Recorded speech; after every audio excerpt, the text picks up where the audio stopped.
A Facebook Live on a Sunday. This is a very special occasion. I don't know if you can see behind me, but there is a lot going on. And I'm having a Friendsgiving today, and the most important part of Friendsgiving, besides your friends and everyone being here, is the gravy. And I figured everyone kind of like flips out about gravy when it's time to make it on Thanksgiving. So let's make it today from scratch so you guys are prepped and ready to go, because Thanksgiving is in less than 2 weeks. Okay, well first we had to roast a turkey.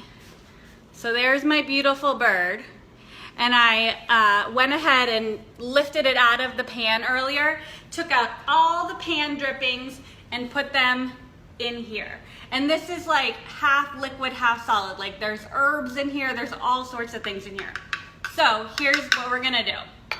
We are going to, by the way, if you guys have any questions, shout them out. We are going to put the pan drippings carefully into a blender.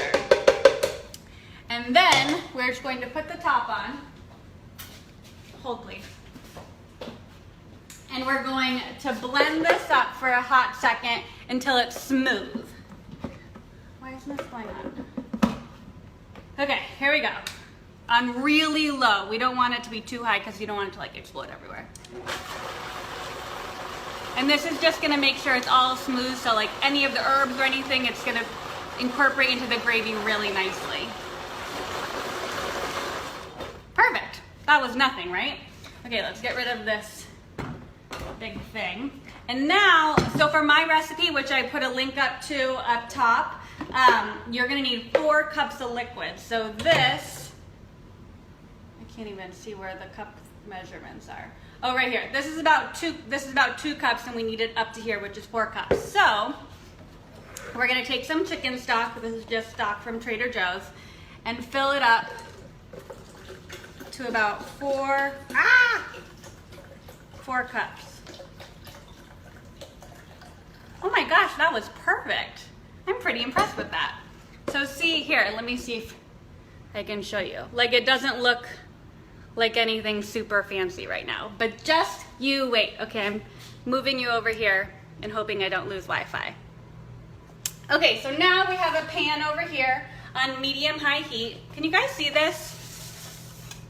Jennifer said, did you strain off most of the fat? I did strain off most of the fat. I left some there because I think it's delicious. Okay, you can see this. So here, over high heat, we are just going to add some butter, unsalted butter, because you want to be able to salt your gravy as much as you want. You don't want the butter to dictate that. And we're just gonna let that melt. Can you see it? Yeah, you can see it. Hi guys, someone's making my ham and cheese pasta tonight. Did you guys see all the nasty comments that people left on that ham and cheese Facebook Live video? I like really got into it with some people. Someone was offended I wasn't wearing my hair up. Does anyone on Food Network wear their hair up? I don't think so. Okay, so we're just swirling this around until the butter's melted. You guys want to see what else I made while we're waiting? Okay. You saw my bird, then here's the gravy situation happening. Let me turn that down a little bit. I made some peas back there. Those are sauteed green beans. It's my mascarpone mashed potatoes, mac and cheese, Brussels, stuffing. Over here I made a delicata squash situation, homemade cranberry sauce, and a cheese plate. And there's stuff in the fridge, but I'll show you in a minute. Okay, back to the gravy. So the butter's melted. We're just going to add, and it's browned a little bit, which is what we want. We're gonna add 1/4 cup of flour, and then whisk it all together. This is just called making a roux. We just need to thicken it up a bit. And then to this, we are going to add our 4 cups of turkey drippings and turkey stock.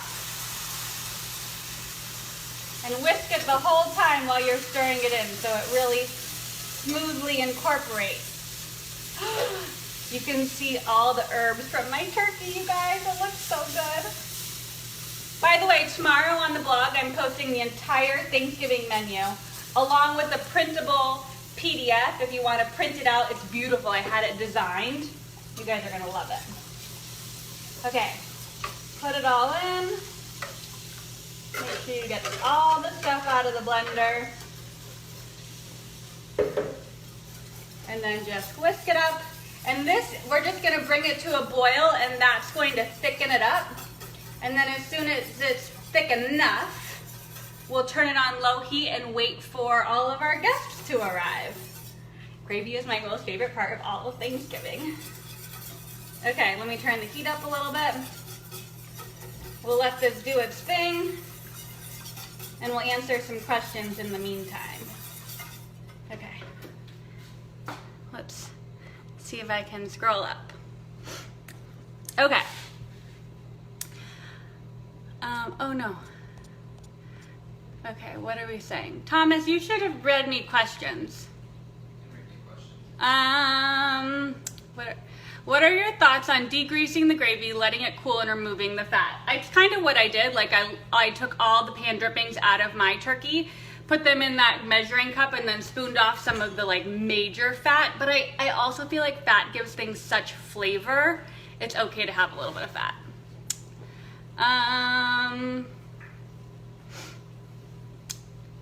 What's happening with those peas over there? These are just these peas that I sauteed with shallots and pancetta. The recipe is going up on my site, I think on Tuesday. It's so easy and so good.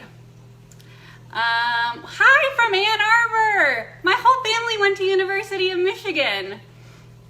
Someone's making carnitas nachos tonight and the ham and cheese pasta on Tuesday. Get it, Kimberly, you're a rock star. Really looking forward to the menu. Colette says her husband puts gravy on everything. I do too. Like literally, it's not worth eating anything unless there's gravy on it.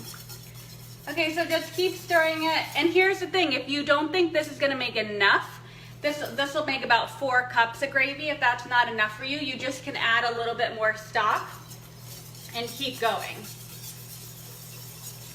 I feel like this might be the best gravy I've ever made in my life because of the turkey recipe.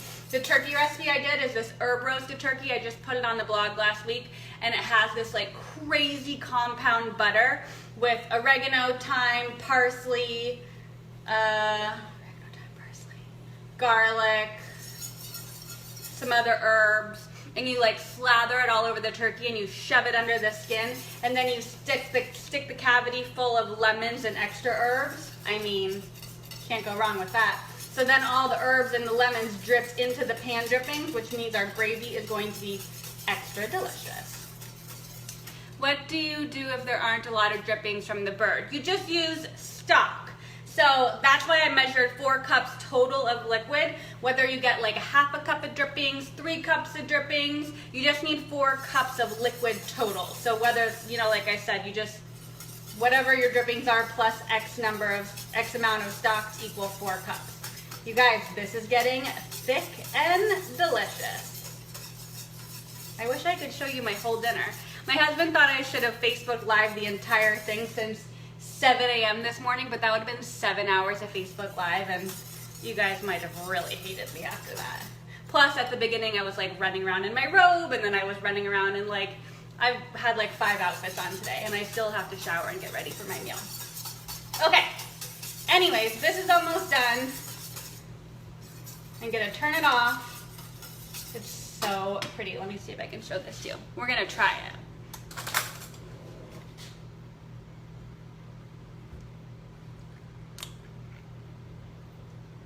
I mean, there's nothing better in life than gravy. Look at this. And my guests aren't coming over for another 2 hours, so I turn that all the way off, and then I'll reheat it right before they get there. Will the menu plan come with a timing schedule? You know it. I have mapped out the entire week of Thanksgiving for you guys, so you know what you can prep on Sunday, on Monday, on Tuesday. The cranberry sauce is really easy. We make that so far ahead of time.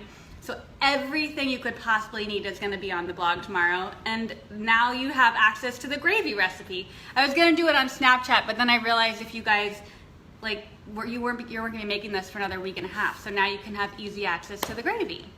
Did I miss anything? Do you guys have any other questions? How do you avoid the skin on the top of the gravy? Oh, so since I'm letting my gravy sit there for 2 hours before my guests come, I'll just give it a whisk every like 20 minutes to prevent a skin from forming on top of it. Super easy though. Can you still use the drippings to make gravy if you wet brine the turkey? I'm worried it would be too salty. I wet brine the turkey. My turkey was brined. It was sitting in a big bucket of herbs and spices. Thomas is like showing me questions. So yes, you can still use the pan drippings if you brine your bird. Just read them to me. What's in your mashed potatoes? The mashed potatoes are the mascarpone mashed potatoes on my website. So it's Yukon Gold potatoes, heavy cream, Parmesan, mascarpone cheese, and I'll put chives in it right before I serve them. Is that it? Okay. I'm so excited for you guys to see everything on the blog tomorrow. I'll post a picture. I'll probably Snapchat the rest of dinner. So if you want to see what the rest of Friendsgiving looks like, tune into Snapchat. And thanks for watching. If you have questions after I'm done live, just send them to me and I'll help you troubleshoot gravy because it's the most important part. Okay, bye guys.